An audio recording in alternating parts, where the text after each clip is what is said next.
Hey moms and dads, want to hear a new word? Diaschisis. Isn't that a strange one? It basically means trauma to a focal part of our brain that then affects distal or far away parts of our brain. This occurs frequently in cesarean section.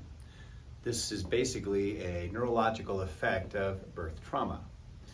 So let me introduce you to my wife, Heidi. My wife, Heidi, is a very passionate woman. She puts a ton of energy into the outcome of everything she does. We have 4 children, from 88 to 94, all boys. And Heidi, with as much passion as she had, and myself, we looked into everything. We had to pursue different doctors, different environments, midwives, and in California at the time, midwives were illegal, so they were technically birthing coaches. We went to birthing clinics. We did everything we could. We also went into the birthing classes. We learned Lamaze. We learned all what basically was at the time was called the Bradley technique.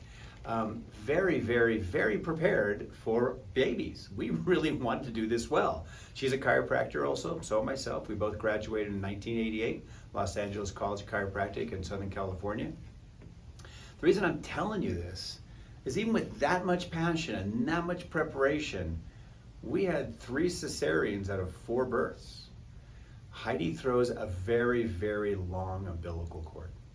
One of our babies actually had what's called a 5 nuchal wrap, which basically means around the neck, nuchal means neck, 5 different times.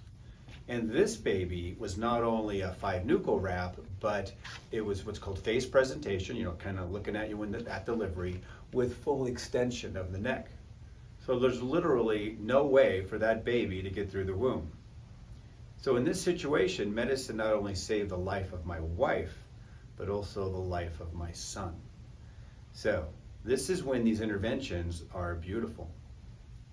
Our first son, Heidi also had a unique situation with an umbilical cord called filamentous insertion. So instead of the umbilical cord like going right into the placenta, like one good solid connection, she had multiple connections. Filamentous means veil-like, like a butterfly wing, thin, multiple connections. This young man not only had the high emotional stress of mom and dad, and even the medical providers at the time, but also had a lack of blood flow at the time, and then literally a very rapid, thank God, not emergency cesarean. It's a much different procedure, but he had a normal, what's called a bikini cut cesarean delivery, but it was very, very quick. The doctor just had to get the baby out of the womb.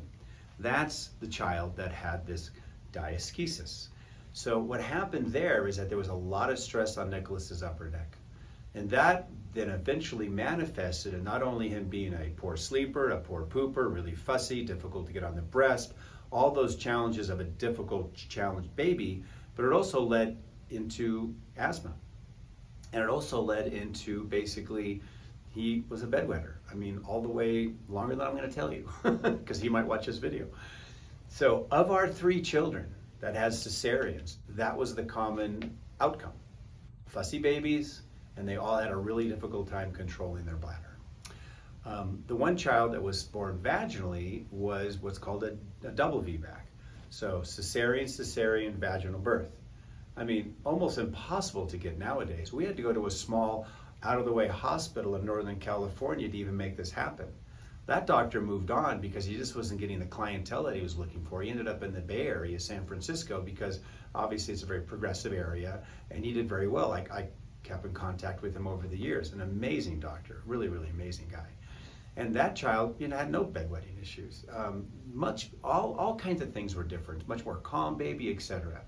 So I want you to know that even though the cesarean process can save lives, and it might be a medically necessary procedure, like 3 of ours were, well, 2 for sure, I debate the last one, it just has significant potential for significant stress, trauma on the baby. This mostly will affect the upper neck. The upper neck, the brainstem, the vagus nerve, these all control all of our basic physiology. Respiratory, which can turn into asthma, like I mentioned earlier, sinuses, which can turn into chronic ear infections. We've had a lot of those in our office. Also has a lot to do with cognitive function, so ADHD, anxiety, multiple disorders showing up just through neurological stress. So if you're pregnant and you're going through this process, if your baby's in the wrong position, if you think a cesarean is just an easier route because it's a procedure, it's not the birth process itself, oh please, please do everything you can to minimize or eliminate the process of cesarean. It just has consequences much, much, much greater down the road than we know. We've been influencing as much as we can, even the medical profession, OBs, obstetrics, so that we can actually get this information out to them. But right now it's a little off their radar. It's not really something they're paying close attention to. It happens down the road, and if anybody knows anything about medicine, unless you have like a Dr. Welby, a family doctor that takes care of you for multiple years, you know, once the condition's resolved, that you're done. That doctor has no relationship with you. There's no connection of what might happen later. So an OB that's doing standard medical care right now doesn't really know what happens to the child when they're a teenager or an adult. They're not connected to it. We need to take that responsibility ourselves. You're going to be the same mom and the dad in the whole life of this child. You're going to be that connection between what happens on Tuesday and then what happens on the following Friday 30 years from now. You really need to stay connected to cause and outcome. Now, I want you to watch a video. It's attached to this one. It's Dr. Matt. He's in Illinois, Chicago area. And he's going to tell you a story about Jason and Teo. Fascinating story. These are the highlights of our world that kind of really tie things down. These were fraternal twins. Jason was the first baby. Yeah, make sure I got it right. Oh no, excuse me, Jordan. So Jordan and Teo. Jordan was the first baby. Jordan was in the right position, head down, mom was ready, vaginal delivery.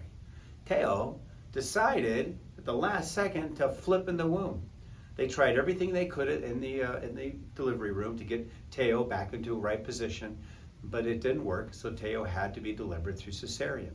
And the outcome of these two children, as they grew up and as they matured, even as they're infants, is amazing. It's an incredible story, just showing you this neurological stress can really manifest into something that would be hard to connect the dots if you didn't have examples like Jordan and Teo. So I want you to watch that video. You'll find it very impressive. Also, keep in mind that with all the other challenges that are occurring with our children, and a lot of times we blame it on toxicity with gluten and antibiotics, you name it, that whole pattern. Well, that would sometimes be labeled as a genetic flaw. Like my child can't digest gluten because of a genetic flaw. My child is oversensitive to cow's milk because of a genetic flaw. My child is over anxious because of a genetic flaw. I mean, you can keep going on down the road. But honestly, genetics take thousands of years through the science of epigenetics to make these changes. And a lot of these conditions, these allergies, these concerns that our children are going through, the anxiety, the ADHD, the autism, all of these things are in an incredible skyrocket. They've changed lately in the last 5-10 years.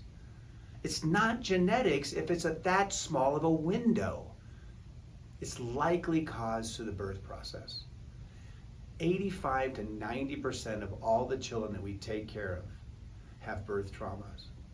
And this could be as simple as colic all the way up to ADHD and autism.